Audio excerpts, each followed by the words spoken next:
Yeah, guys like you did that all the time at Action Park, and that's why people got hurt. Knuckleheads. I love the Grand Prix action from Action Park. My kids love the ride. Action Park is better than Broadway.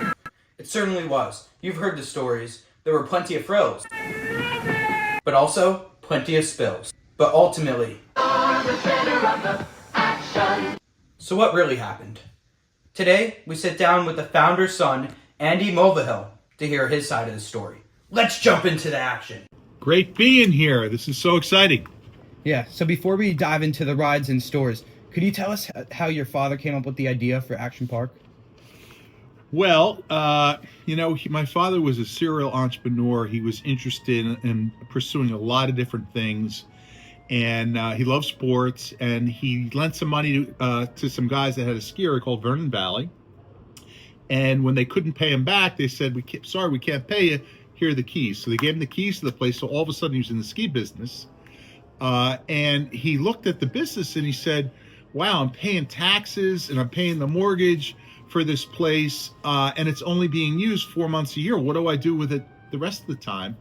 So we started with a bunch of different ideas. He would have like concerts and events, and then he tried the first ride, which was the Alpine Slide, and he had bumper boats, and he just would try a bunch of different things, and all of a sudden we were in the amusement park business before we even knew it.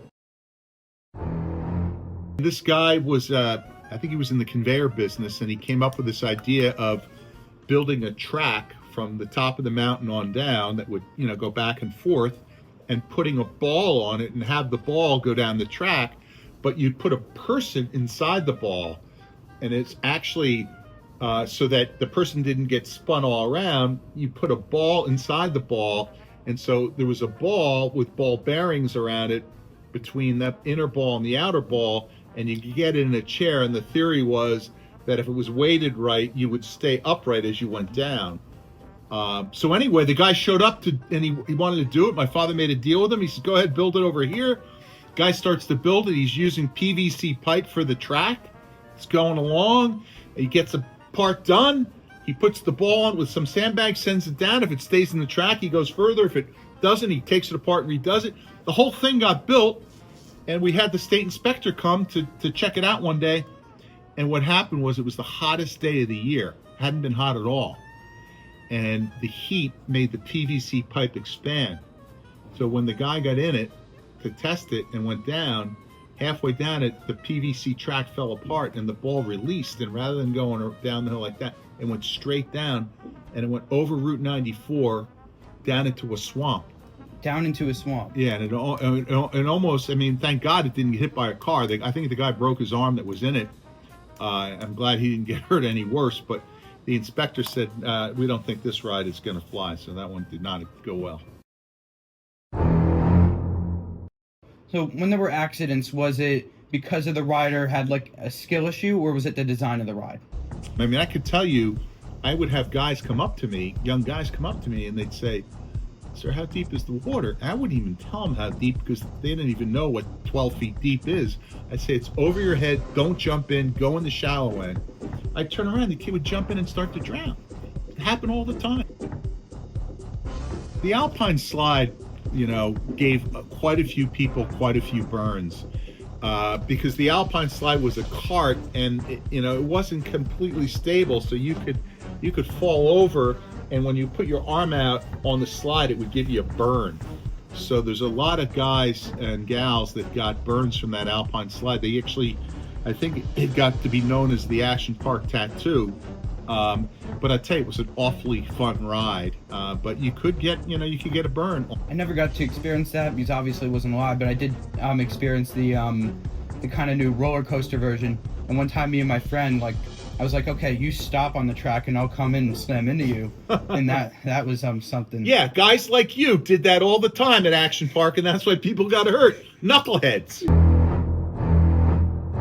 Put on my hockey equipment, and I got in, climbed up this ladder to get in the thing, and it was a black hole, but I could see it from the outside. It looked scary as hell.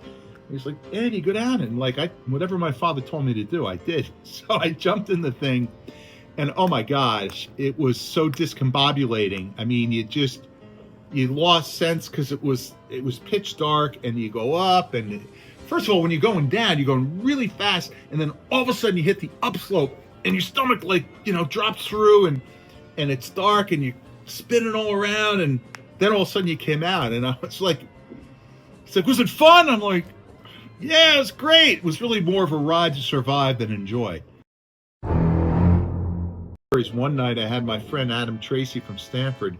We went out to have some drinks, and he's like, so show me this amusement park. So we went over there at night, and we went to Surf Hill. It was him and a couple other guys, and the jump was adjustable. You could actually make it. Yeah. So I put it all the way up, and I said, hey, only go halfway up, because if you go any further, you'll die. You'll just go too far. And he went all the way up, and he went down. I thought he was going to die. He went flying through the air. I've never seen somebody so high in the air, and he missed the downslope. He landed on the flat. Thank God it was really a lot of padding, and he bounced, but he was pretty beat up. Reckless things that we did when we were young and naive. Just from clips of seeing it online, I decided that during the winter to try and kind of replicate it in my backyard. Oh, goodness. So there was a little slope, and there was kind of stairs. So I built kind of on a 45-degree angle down, and then I built the jump, and I went down it on a boogie board. The first day, I got a couple feet of air, a lot of fun, and then the soft snow slowed me down. The next day, everything iced over. And I do the jump, I go way higher. Were you standing? What? Were you standing or lying? Lying down on the boogie board. Fly up in the air, hit the ground really hard, and then the ice made me continue to slide, and I ended up crashing into a tree in my backyard. Your father had the brilliant idea to set up a self-insurance company in the Cayman Islands. How did that help Action Park operate? What happened was he ended up going out to get insurance, and the deductibles were so high, it was as if he didn't have insurance. And so he said, this is ridiculous. Why am I paying all the costs for all the cases and a premium? Doesn't make any sense. So he said, I'll just start my own insurance company, and we'll just pay the claims and we'll defend. And from a financial standpoint, it went very well from him. But the problem was that he was not really in compliance with the lease in terms of the type of insurance that he was supposed to have, and he got in trouble with the state on that. But we got to be actually very good at defending the company. First of all, we would take statements whenever somebody got hurt, and 9 out of 10 times you'd hear the people say, yeah, I wasn't really following the rules, I was screwing around, I was drunk. And usually that would let us off. And, when guys would threaten to sue and we'd say, we got your statement, they'd often go away, particularly if they were represented by a lawyer. Now, if we thought that we were guilty, that we did something wrong, we would pay out immediately without them taking us to court or anything. We would just, what are your costs? We'll reimburse you for your costs. Where we thought that we weren't at fault and somebody wouldn't back off, that's when we went to court. And we were very successful in most of the cases. A lot of the accidents were mainly just from people not following or being under the influence. So most times when people were following the rules and weren't drunk, they were safe. Yeah, I'd say so, but you could get beat up. When you're at the beach during a red flag and it's dangerous to swim, it's at your own risk, right? If you're going down like a diamond slope, that's at your own risk. So why is the blame on the operator when it comes to water parks? Well, I guess some would say people are so pampered and they live in an environment where Big Brother is constantly, keeping an eye on them and taking care of them. So they're not really equipped to know to take their personal responsibility for themselves. Their mindset's not there.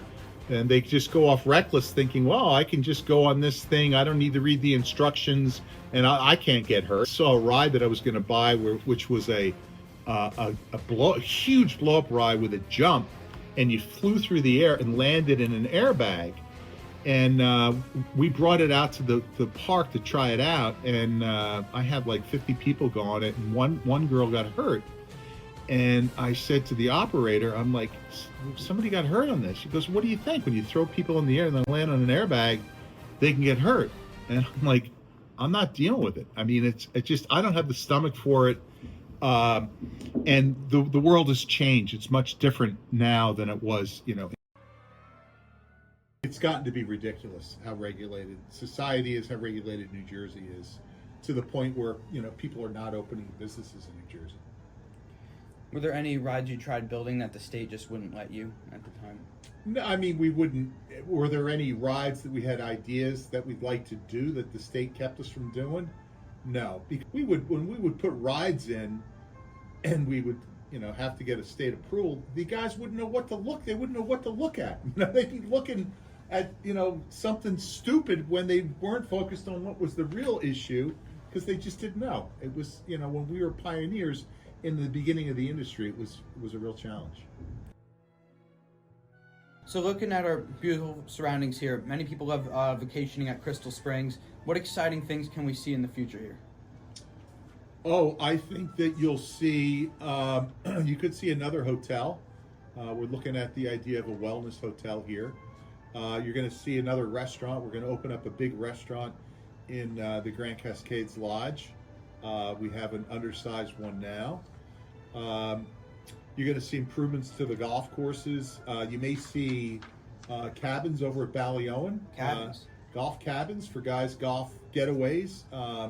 You might see the old parking garage converted into a additional hotel rooms. And we got a lot of tricks up our pocket that we're working on. And I have an approval to build a whole residential village at the base, at the entrance of Crystal Springs. So that may happen in time. And as CEO, I assume you have a very busy schedule with a lot of proposals, email, tons of meetings. Could you walk us through what a typical day of work looks like for you? A typical day, I don't know, it's hard to say. I mean, you got people that report to you that you give direction to. You have meetings, to provide them with direction. You review financial reports. I mean, there's a lot to it, a lot to get into. So what goes into drafting a good proposal? So if you wanted to get an approval for a new building, there's a lot that goes into that. Number one is you have to make sure there's a market for what you want to do. And once you're convinced yourself there's a market for what you want to do, and there's a way to do market study, or if you're an expert in that market, you may know. And then you got to figure out how to execute it. And I often will look around the country, around the world, to see how other guys have done that particular type of real estate development. And I kind of try to take best practices and then come up with a concept, put it down on paper. Then I got to go out and I got to find the right guys to help me take the concept and actually, engineer it. And then I got to say, all right, this is what we want to do. How am I going to get it approved? Is the town going to love it? Are they going to hate it? Are the residents going to like it? Are they going to hate it? So there's a lot of different groups that you have to figure out what their position's going to be, and then you got to deal with that. And that may be having a whole series of meetings with elected government officials or their professionals. It could include meeting with the homeowners that are impacted, or the residents in the community in general. But you need to get it all teed up so that by the time you go in to make an application, you pretty much know that you're going to get an approval. Many years ago, when I was a young guy, first in development, I went and got an approval to build 1,000 cabins on the top of the ski mountain. And the sewer solution was crazy. It was to have actually portable toilets, portable bathhouses that we would pump out. And my engineer at the time thought we could do it. He didn't know, and he was wrong. And we ended up getting sued by some environmental groups after we got the approval, and our approval got knocked down to 300. I went over to Finland and I found these awesome cabins that I brought over and lined the whole thing up, and then I got sued again and I ended up with 10. So I only ended up with 10 cabins from 1,000 on the top of the mountain. We put them up and they were pretty cool. We had a lot of fun with them, but it was only 10. So what's the number one piece of advice you have for a college or a high school student who wants to tap into their entrepreneurial spirit? Oh, I'll give you a few things. Number one is everyone always says, "Oh, do what you love." That's what you should do. That would be great if you can, but you also need to keep an eye on what you're good at. Because if you're not good at it, it doesn't matter how much you love it. So I would say you got to look at what you love and also look at what you think you're good at. And you may not know initially, but you just try things and make a change if it's not going well. I would say that you got to be aspirational. You got to if you want, pick a field, pick the spot you want to end up in that field, and figure out how to get there over a period of time. That's real important. I would say live below your means. And there's a thing called the 3 penny rule. I mean, I think you know what live below your means is. Don't spend more money than you bring in. Don't end up with credit card debt. Even when you run your business, happiness is positive cash flow. Having a lot of debt that is unmanageable is a nightmare. You don't want to do that.